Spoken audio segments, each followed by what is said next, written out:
Good morning, good afternoon, and good evening, depending on where you're joining us. LedgerFest, hosted by Blockchain at Columbia, is so happy to have and invite Jun Hao Yap from StraitsX to join us. Jun Hao, before we get in here, I mean, you're the co-creator and head engineer at StraitsX. Would you mind providing us a brief glimpse into what inspired you to become an engineer and co-create a StraitsX, and then dive into what you're building in Singapore? Hey, good morning, everyone. Can you hear me clearly? Good. All right. I can. Okay. So what makes me really want to be an engineer? So first of all, I've always been very fascinated by sci-fi, right? So I've always wanted to be part of realizing the exciting future. You know, when you watch Star Wars, you have things like the credit system and the different currencies around the world. So I would spend a lot of my childhood daydreaming about concepts like the parallel universes, even before I've read about them. And well, eventually around the teenage years, at that point in time, I believed that the only way to be part of realizing this future is to be a scientist. So say like a physicist, right? So towards university, I was going to be a physicist, right? In fact, that was my initial bachelor's in university. Fortunately or unfortunately, before I entered university, after, in Singapore, we do national service. So I had 2 years to think about it.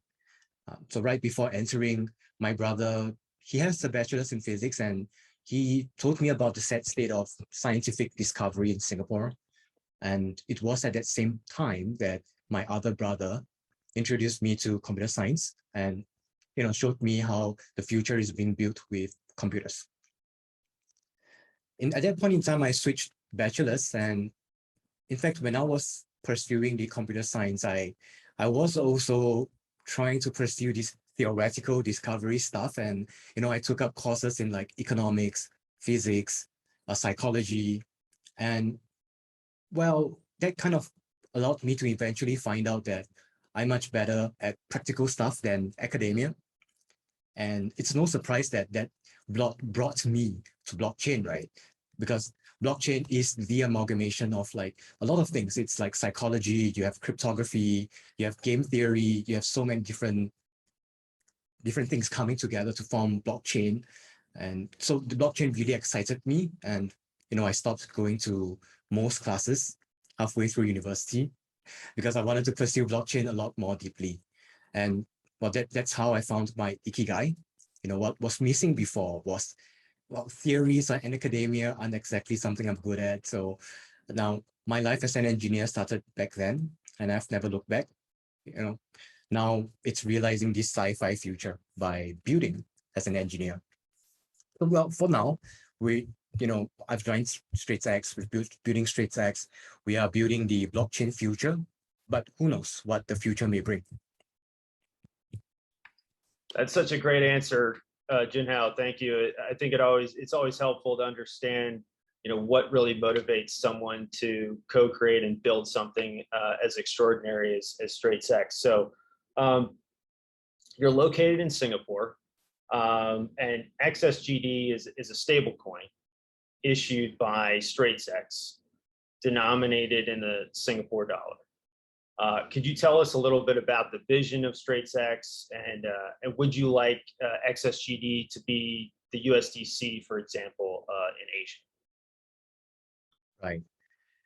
So broadly speaking, at StraitsX, what we aim to do is we aim to connect the existing fiat-based financial system to the blockchain financial system, right? We try to do this through the services that we offer through our APIs and of course through the StraitsX stablecoins. In that sense, at StraitsX, we envision a world where like the Singapore Strait is a critical part of the global supply chain, right? We want to see that global commerce between both worlds flow freely. So both worlds, meaning the fiat-based financial system and the blockchain-based financial system. We don't see them as like, two disparate financial systems that can never be reconciled. We see more of them as like they are coexisting, synergistic, and we want them to flow freely. With regards to whether we want to be like the USDC in Asia, well, certainly, right? I mean, if we are able to attain the kind of circulation and the kind of usage that USDC has in the world, in XSGD in Asia, that would be a really huge milestone for us.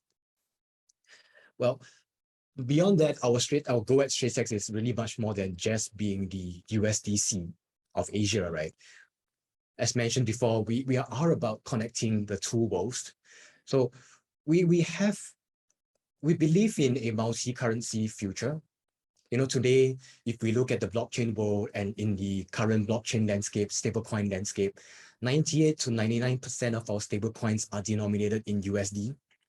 Whereas if you look at the real world today, we know that global commerce doesn't happen like 99% in USD, right? You have like Singapore dollars, you have the New Zealand dollars, you have the euros, Canadian dollars, and there are like, I mean, all of these currencies that I've just mentioned, they are like top 10, top 15 FX currencies around the world.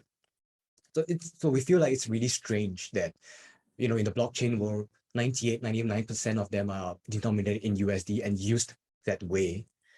So with our belief that we are going to make them flow more between these two financial systems, we're not just about XSGD or being the USDC in Asia. We want these non-USD stablecoins to take their place in the blockchain world. As part of doing that, if it means more blockchain integrations, better APIs, or more currencies in our suite, especially ASEAN currencies, then that's what we are game to do, and that's what we aim for. Excellent, thank you. So we've talked a lot about stable coins so far. So in the whole world of cryptocurrencies, what place would you say the stable coin has? And what, for instance, makes stable coins parenthetically better as a cryptocurrency? And I think a lot of people see them a bit like cash. You want to address some of that? Yeah, we can talk a little bit about that. So in the world of cryptocurrencies, we tend to have some people who, for a lack of a better word, like what we call crypto fanatics, a lot of them tend to be maximalist in nature, right? What it means is that it's all or nothing. In that sense, also, people tend to misunderstand decentralization. A lot of the people that spend time talking to me, they ask, well, isn't decentralization about making everyone equal, having less too big to fail entities, less middlemen, and replace fiat altogether? We won't have fiat ever again, right? Going back to what we talked about earlier about the aim of StraitsX, again, it's not about replacing traditional finance. Every single stage of the finance in the world has their place, right?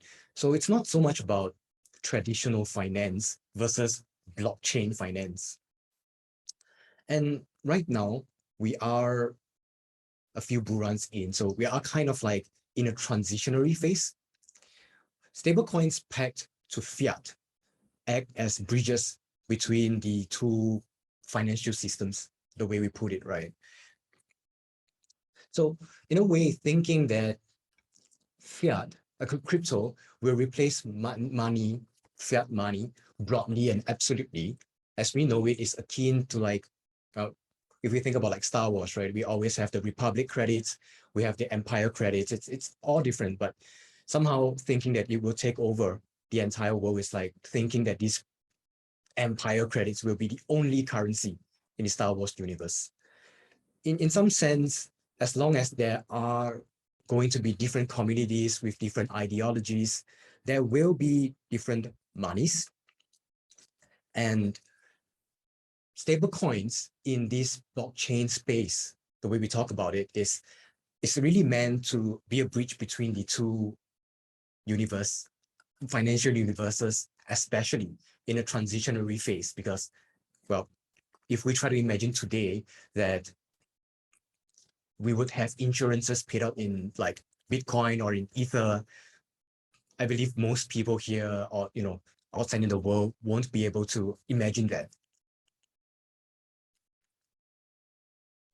Right, due to the fluctuation in pricing scheme, right? Right, exactly. Yeah. So could you give us an idea about how stable XSGD is? Is there, to also like sort of start to unpack a little bit about like why a stable coin matters and how they can be stabilized?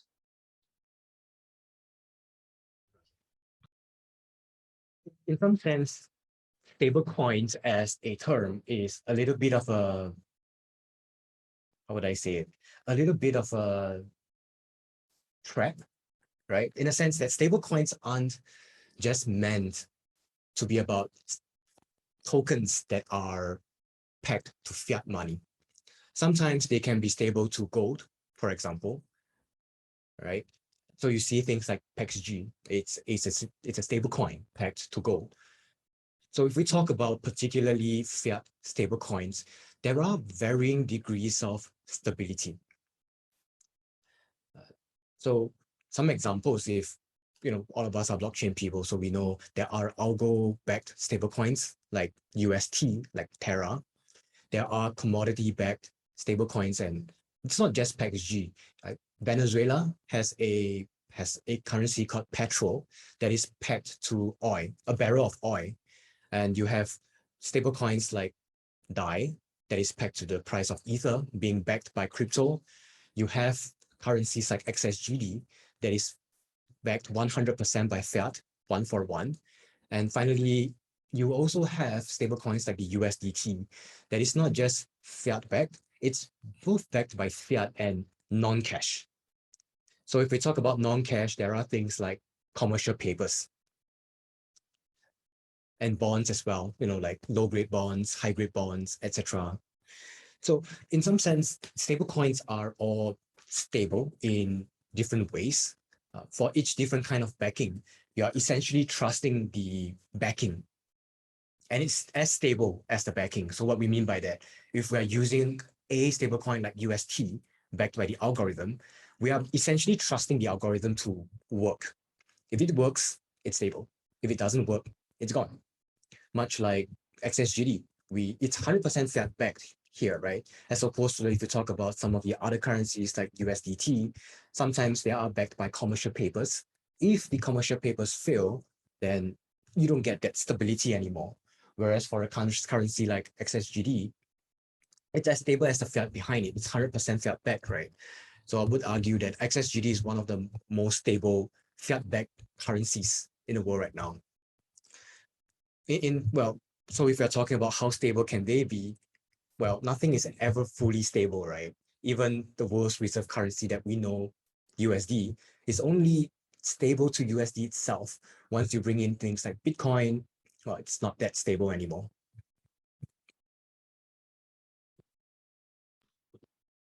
Thank you for that explanation, Jun Hao. So you started to also talk a bit about the role of governments and central banks and what they play. So around the world right now, many of these major countries rather, that you've discussed prior, are looking into digital currencies, and the central banks are examining their roles. And this also includes, right, the Monetary Authority of Singapore. From your point of view, can private stablecoins and central bank digital currencies happily coexist? Right. I get this question a lot. A lot of people tend to ask, like, if CBDCs take over the world, then what are stablecoins for anymore, right? So we need to be a little bit careful here in the sense that CBDCs, central bank digital currencies, as a class of currencies is still research in progress. So as a class, the implementation of it is still in flux. Even like the MAS and a lot of the central banks that are looking into CBDCs, they fear that implementing CBDCs in ways that are not coherent would disintermediate banks. And banks today, they are kind of the foundation of a lot of our economy. If they disappear, a lot of things would change, right? And in some sense, they are also afraid that once they push out CBDCs in certain manners, they will give rise to what we call absolute central banks, which defeats the purpose, right? It's not about disintermediating banks because, as we know, the economies, when we have banks that are too big to fail, you get things like the 2008 financial crisis.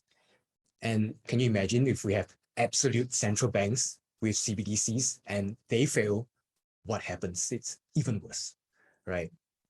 So there is still no consensus yet on what are the better real world implementations of CBDCs that work. A lot of research out there, no consensus yet. But more importantly, when we talk about CBDCs and private stablecoins like XSGD, they have different roots. CBDCs usually come from the angle of control, centralization and having permissions, much like how governments work, how central banks work.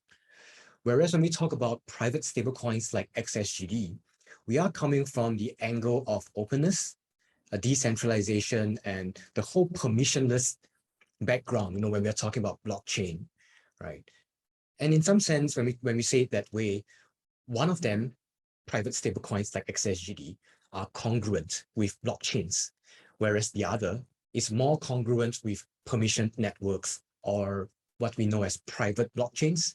We hardly see in the papers where, like the governments talk about CBDCs, they hardly say, oh, we're going to build it on Ethereum. They will say, oh, we're going to build it on Quorum, or we are going to build it on another private blockchains because we need certain controls. We need to be sure of anti-money laundering and stuff like that. So in that sense, they give rise to different manifestations in the world today, right? So when we talk about DeFi, it's really difficult to imagine CBDCs being the foundation of DeFi because DeFi, we're talking about openness, decentralization, not having permissions before you even trade, right? If we do DeFi from the angle of, oh, we must approve every transaction before they go through, then they wouldn't be DeFi. So we need to be careful that CBDCs and private stablecoins, they coming from different roots. They will manifest themselves differently in the world, and hence they can coexist. So if I talk a little bit about CBDCs, they are meant more to break down the geographical boundaries between the world today. Like trying to move currency from, say, Singapore to US, it's difficult because there is no proper internet. I mean, there is not the same internet as we know it, right? I experienced Singapore internet. Some of you here, depending on where you're dialing from, you might experience the America internet. And for some of us, we experience the internet behind the Great Firewall. So it's all different. So yes, going back to the root of the question, they can coexist. They are there to solve different problems.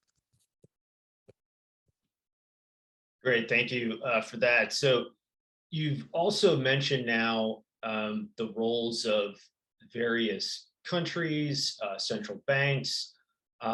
So a number of very powerful actors clearly have equities in all of these outcomes.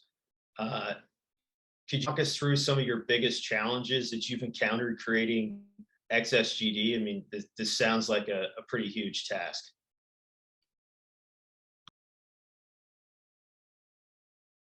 Yeah, there are definitely many different challenges when it comes to building stable coins, right? Maybe we can talk about some of the biggest ones and not all of them. So one of the huge challenge that we faced building in this Singapore environment is the public and open source nature of blockchain. One of the reasons is because in Singapore, you have really clear regulations. And when it's really clear, the whole public and open source nature of it makes it really difficult. When it's public, one of the things that makes it really difficult is that when you write code, you already have to be very careful about every single line of code that you put out. When it's public and open source, you have to be even more extremely careful about every single line, right? And because there are clear regulations, you obviously have to audit the smart contracts. And even beyond that, you have to do corporate audits, you have to do a lot of levels of audits to run alongside the clear regulations. And because it's open source, what really gave us a really huge challenge was that we were asked whether we audited the platforms that we use. Like, we got questions such as, did you audit Ethereum? Did you audit the code base of Ethereum? Did you audit whether the address generation of Ethereum is fine, etc.? In our mind, we're like, well, by the time we're done auditing Ethereum or Zilliqa, we probably won't be around to create XSGD anymore, right? I mean, Ethereum, Zilliqa, all these open source blockchains, they move really fast. By the time you're done auditing one version of it, you have the new version and you're like, oh, we've got to start all over again. So clear regulations and the whole dichotomy of public and open source and clear regulations presents a little bit of a different problem than where you'd see in parts of the world. The other thing that also maintains some challenges that XSGD or stablecoins as programmable e-money, the concept of this produces another large challenge, because the fact that you're trying to create a currency that is programmable. You know, today, a lot of people, we tend to think of monies in the bank or monies in companies like Stripe as programmable. Well, yes, in a way, they are programmable by APIs. You could move them around in APIs. But what we mean by true programmable e-money, like stablecoins, we're talking about being able to build them in ways that you imagine, as opposed to whatever is allowed by the APIs that companies like Stripe dictate, or what the banks dictate, because they might have certain equity, like you said, like you mentioned, equity in the system. They don't want the money to be used in certain manner. They want it to be used in certain manner, and they may create certain APIs to force you to program the money the way they see fit. Whereas when it comes to stablecoins, it's about programmable e-money, as programmable as it can be, which also means that there needs to be this very fine balance of us catering to regulations, catering to like the ERC20 protocol, the CRC2 protocol, and yet having the attribute of being interoperable and composable, so that you can build anything that you can imagine in the blockchain world. This balance is very delicate, and every decision we make, there were very complex trade-offs, and each decision that we had to make was a very painful process. But ultimately, the largest challenge that we had as a non-USD stablecoin is being a non-USD stablecoin. Like we mentioned earlier, 99% of the world, the blockchain world, is denominated in USD. So non-USD denominated stablecoins like XSGD, we get stuck in a vicious cycle of low growth adoption. It's like a chicken and egg problem. We have no liquidity, and hence there is no usage. When we have no usage, we have no oracles. When we have no oracles, then it's very difficult to get into platforms like Aave or any platform for that matter, because without an oracle, you can do things like the flash loan attack. And it's very dangerous for the platform. So we don't blame them for not taking us, right? And because no platforms would want to integrate us without an oracle, then that's why there is no liquidity, right? So this whole entire vicious cycle keeps repeating itself. It's not just us. The other non-USD stablecoins out there that we meet, we talk to, it's the same thing, and then this cycle perpetuates. So why does that happen? Because there is a lot of skepticism around the need for anything non-USD in the blockchain space. Sometimes people question us about what's the whole point of SGD? We can just use USD for everything in the world, right? Well, if we look at the real world, like we talked about just now, there are like the top 10, top 20 currencies, SGDs there when it comes to FX. If the entire world could be run in USD, it would already be run entirely in USD, right?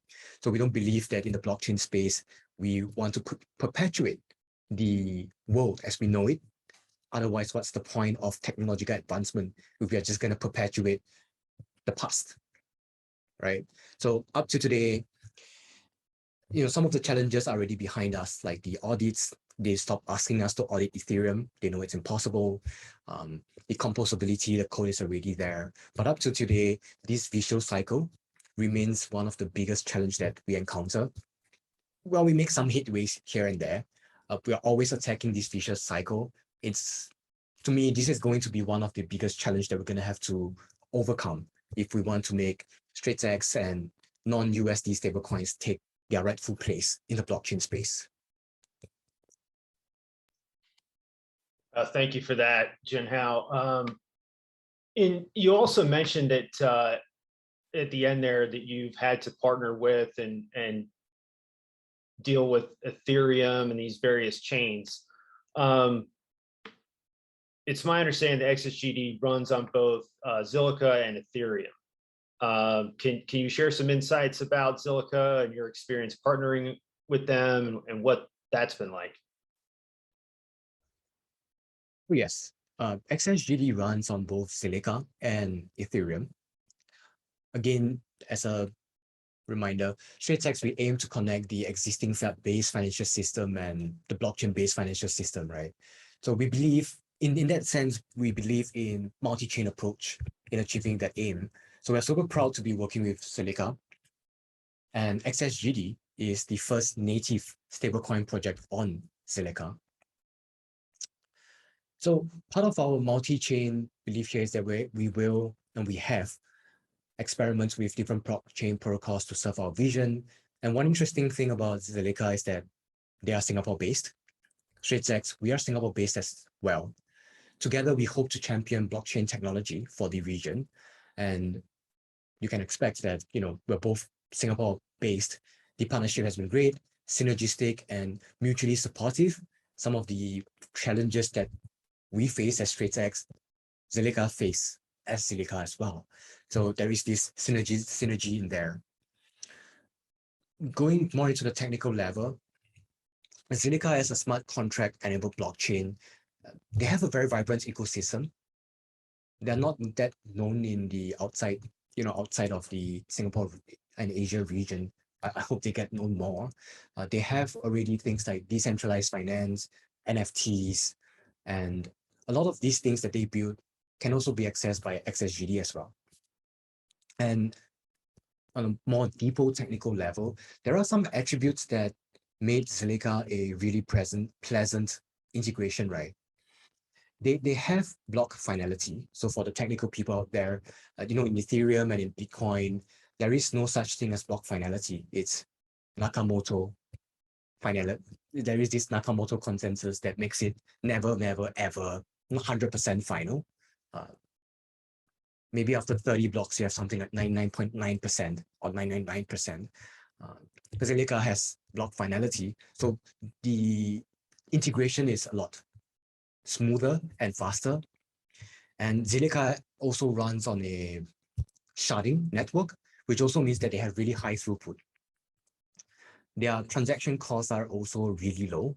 On Ethereum today, I like to joke with a lot of my friends that Ethereum is basically private banking by now, right? Each transaction, 100 USD. Sometimes you make certain multi-batch trades and it's like 500 USD.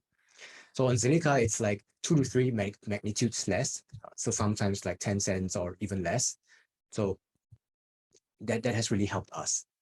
I mean, maybe in US, some people are really rich and you can take the cost, but in Asia, not everyone can take that kind of cost. And can you imagine if we build like a not for a first world country like Singapore, but one of the others, people in ASEAN, and they have to pay 100 USD for a transaction?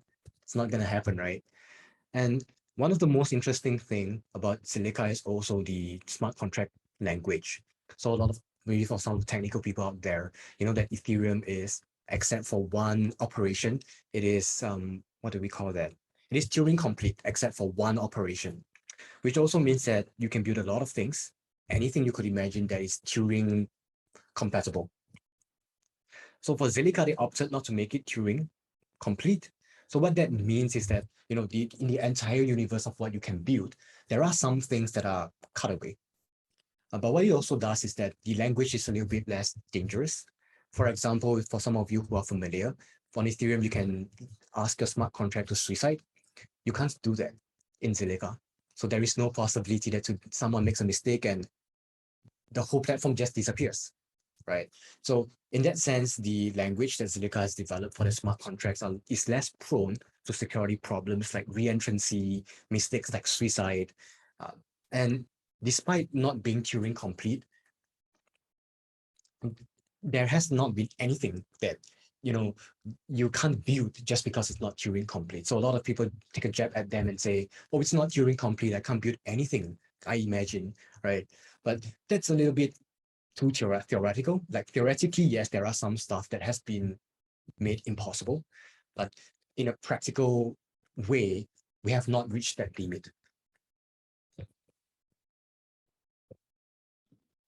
Thank you for that, Jun Hao. Hey, everyone that's joined us on the call. We have about 15 minutes left to open it up to questions for Jun Hao. So feel free to just come off mute and ask Jun Hao what you'd like to ask. Sure, thank you.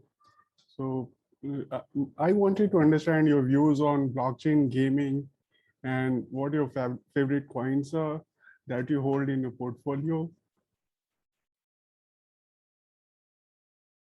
I can talk a little bit about blockchain, and you mentioned gaming, right? So when we talk about gaming, one of the things that has recently happened is NFTs and of course, play to earn.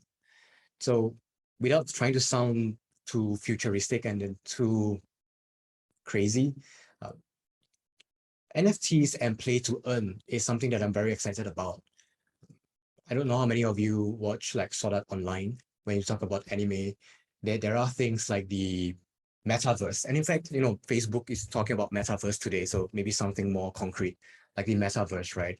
And when we talk about metaverse, the vision of metaverse is about, how do I say it? It's about bridging the entire world in the sense that, you know, today, a lot of people, the career that they have and the kind of money that they can make in the world, it's geographically locked. If you live in like a third world country, then a lot of the career that you have are locked to the third world country. Whereas if you live in a first world country like the US, then good for you, right? So the metaverse is really about removing that layer where everybody, if everyone logs on to the metaverse to work, then everyone is equal in the metaverse in that sense. So play to earn and NFTs is one of the things I'm really excited about. And of course, you know, I can, as a technologist, let me just, you know, have some dreams. And I hope that one day we can get to the point where, you know, we're like in the Sword Art Online universe where you have a certain weapon and you want to loan it out for people to do their work and come back and, you know, play to earn, right? So that's something that I'm really excited about. Of course, today, when we're talking about NFTs and play to earn, we're not there yet. So it's about painting that dream towards going there.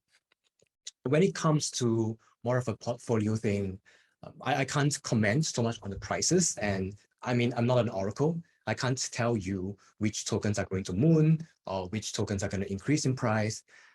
But some of the portfolio that most people, including myself, would hold are definitely the standard, right? Like Bitcoin, Ethereum, Zilliqa, some of these, the layer ones.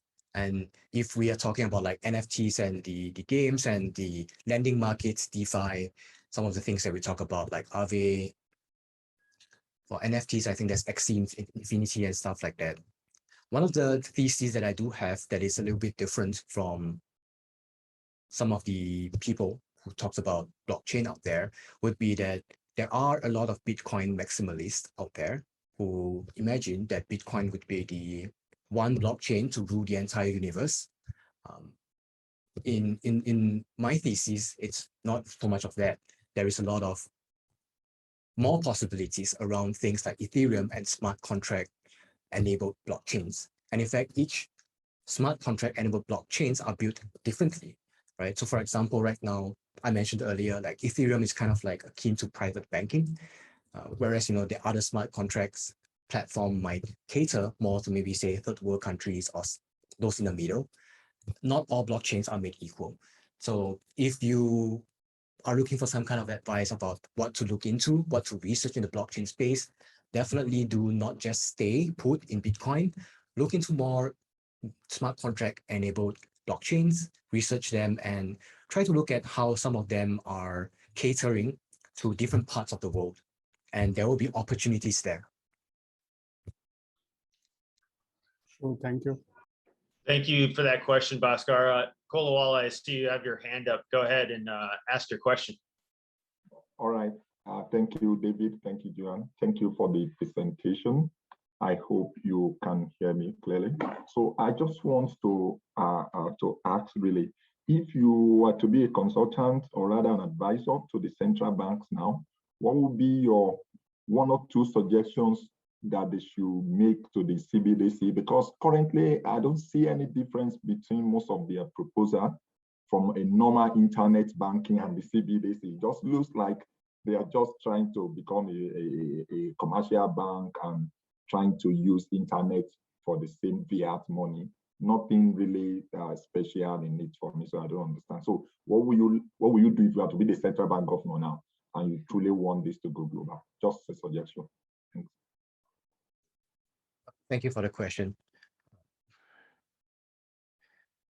So there are definitely a few things, right?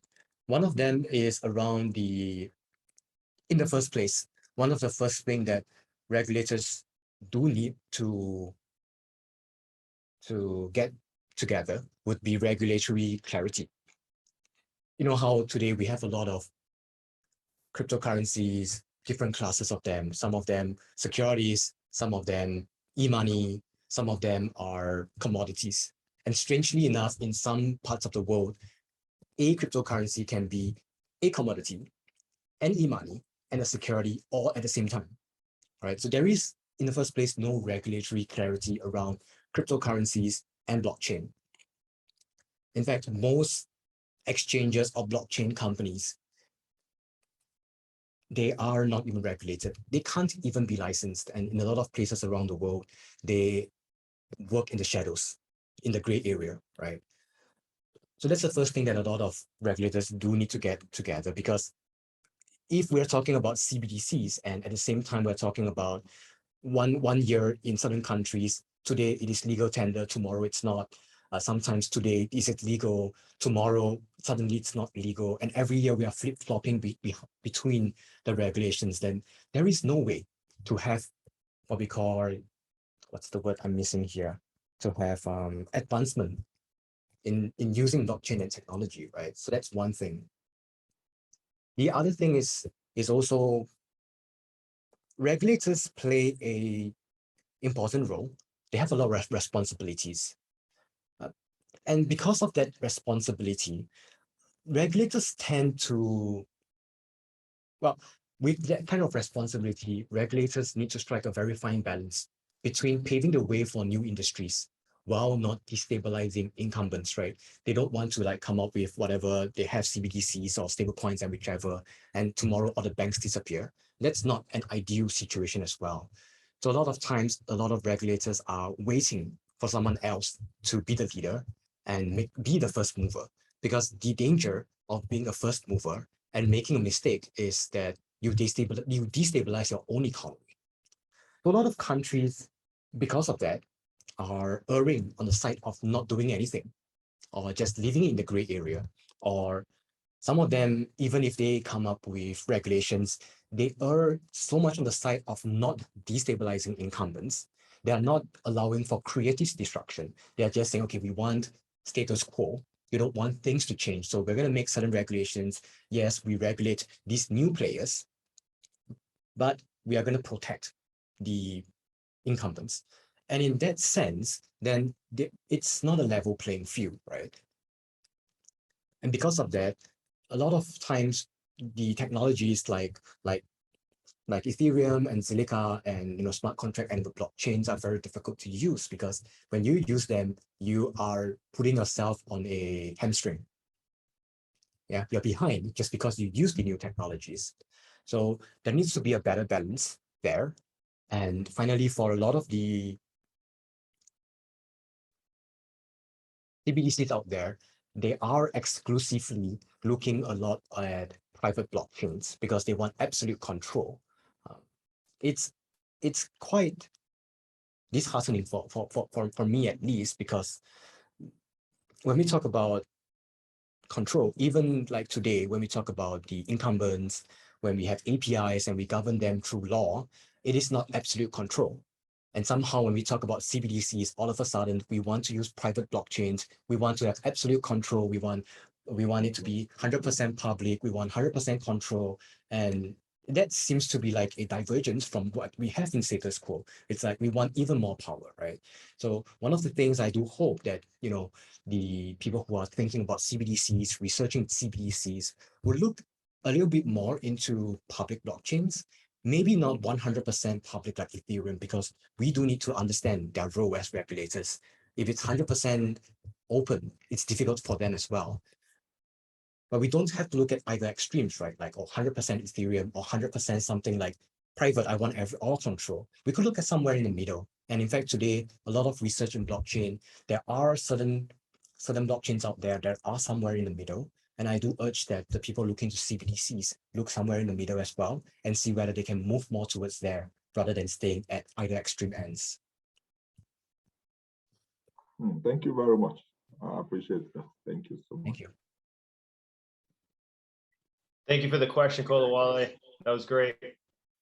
Anyone else? Does someone have another question? We have time for one more before we need to let Jun Hao go.